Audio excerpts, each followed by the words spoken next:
This week we're talking about a mob controversy in Las Vegas, but maybe not what you think. To get there, let's jump back to 1940 when Marilyn Gubler's parents submitted several call letter applications for what would be the Valley's first full-time radio station.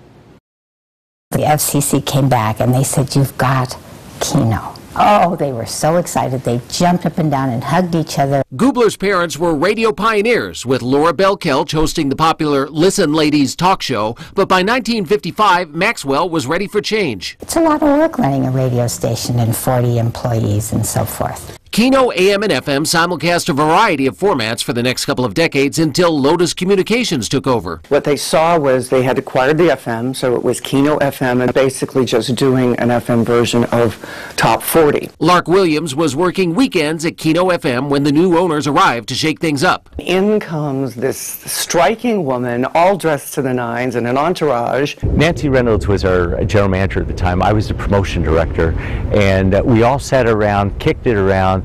It was a little edgy, and we found out it was edgy after we pursued it. Jay Zucker is talking about proposed new call letters, KMOB. You had to be album rock, and in doing so, we had to come up with a new image that presented us as something cool to the community. Where else would it make any sense except for Las Vegas to have KMOB, the music mob? But remember Laura Bell-Kelch, the KENO co-founder? Oh, she hated it because in that day we didn't glorify the mob at all. Everybody was very sensitive about that.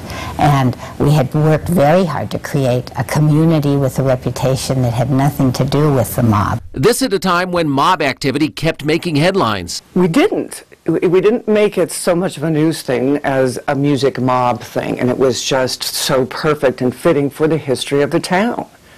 As everyone knows, there's no mob, right? But there was too much opposition. Lotus withdrew the application, which left Jay Zucker with a problem. I was over at one of our local nightclubs called the Troubadour over on Industrial, sitting there with our program director, and we were trying to come up with some new call signs. When the check came, Zucker was short on cash, but was friends with the owners, so he jotted down the Vegas slang for making this one on the house. She comes back, I write down J, FM 92, and then I put on there KOMP.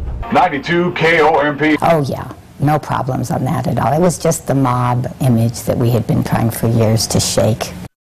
The call sign KOMP stuck. Last year they celebrated 30 years on the air, with Lark Williams as a mainstay for much of that time. Jay Zucker is a broadcasting consultant in Tucson these days, and Marilyn Gubler goes by the title of Boss Lady at Sandy Valley Ranch.